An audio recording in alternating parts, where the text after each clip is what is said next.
learn how to do your makeup better.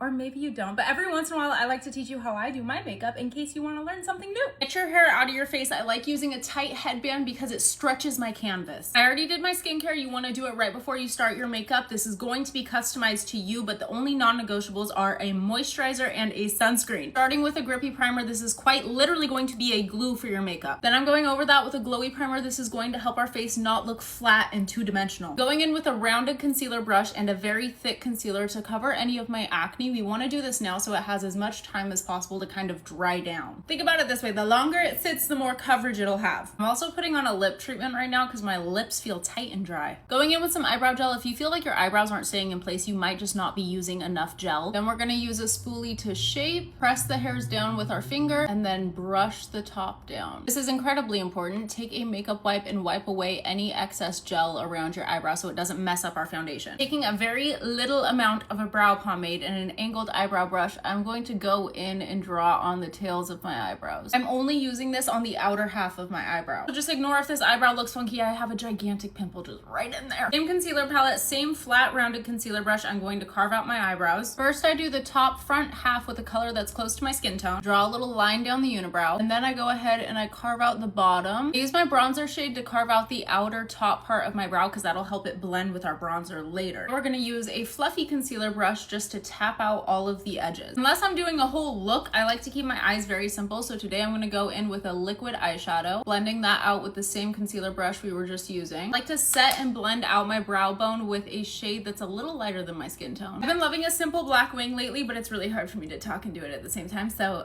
here it is. Sorry. A little bit of color corrector under the eye to help with any dark circles. Blend it out with my fluffy concealer brush. For my foundation, I'm a little extra, but it works for me. I mixed together two foundation shades, but that's slightly too yellowy for my skin. So what I like to do is take a hot pink blush and I add in just a little bit. Mix that in and it ends up matching my skin tone a lot better. I'm gonna first apply this to my face, patting it in with a brush. We don't have to worry about getting too close to our under eye. Feel free to just go right over that concealer that we put down earlier. Got my beauty blender wet in the sink. I'm squeezing all of the water out with a towel so it is just damp. Taking whatever's left on the back of my hand and using this to kind of prime my beauty blender, and I'm gonna go in and blend everything out. Remember how I said the longer you let concealer sit on your face, the more coverage it's gonna have? I'm gonna put some under my eyes right now and we're just not gonna worry about it for a while. I also do a little dot on my chin and a little bit on my forehead. Both of those get blended out right away with my beauty blender. Taking my cream contour, I'm going to place it where I want more dimension in my face. This is my layout for my bronzer, okay? Using the same brush that I use to apply my foundation, and I'm going to start blending all of this out, mostly using tapping motions. Contouring specifically the nose, I really want you to look in the mirror, understand your bone structure, and then do some research and some experimentation to figure out what's gonna look the best on you. I'm gonna use my concealer brush to lightly blend out just the edges of this under eye concealer. Lately, I've been making my own blush, so I put some of the same concealer on the back of my hand, and then I mix it with that same hot pink blush that I mixed into my foundation. And it's completely unnecessary and extra, but I think it makes a really cute color. It also just blends with the rest of my makeup really well. I'm taking it kind of on the apples of my cheeks and then slowly blending out,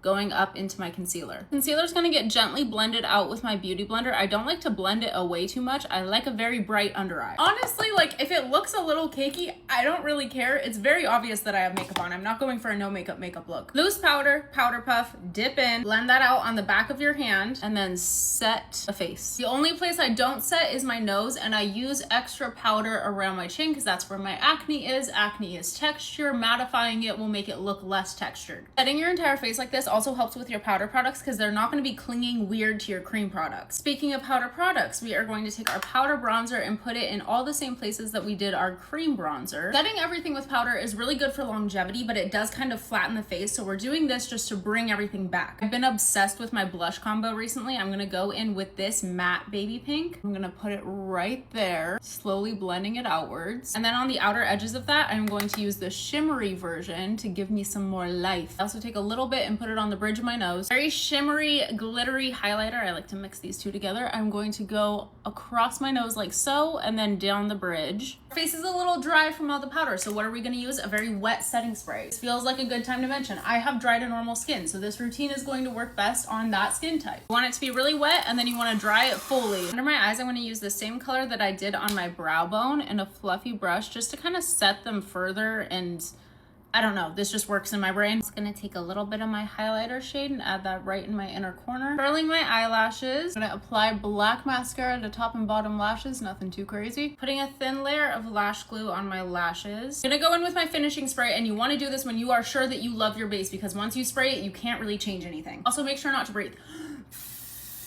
Use a makeup wipe to clean off your lips. I'm gonna go ahead and line them with a lip liner stain. While that sits and dries, I'm going to apply my lashes. Taking off the lip liner stain. I will say my lip combo is kind of all over the place. I just experiment until I get what I like. I'm gonna start with a dark brown lip liner. The stain is there for when my lip combo rubs off. Blending that brown out with this stick from Milk. I'm gonna use a cream blush. I tap out the center with whatever is left on my beauty blender, and I go over all of that with my lip treatment. When I'm out in the real world, I just use a lip liner and a lip balm to touch it up. I'm gonna go do my hair so that we can see the completed look. I'll be right back. I'm all done. I filmed this with no filters, obviously. I don't want to lie to you guys, so this is what my skin looks like. Pretty good. Just remember, there's no right or wrong way to do makeup. I personally think that makeup should be fun, and I hope maybe you learned something today if you were looking to learn something. And I love you so much, and I hope you have a good week. Bye!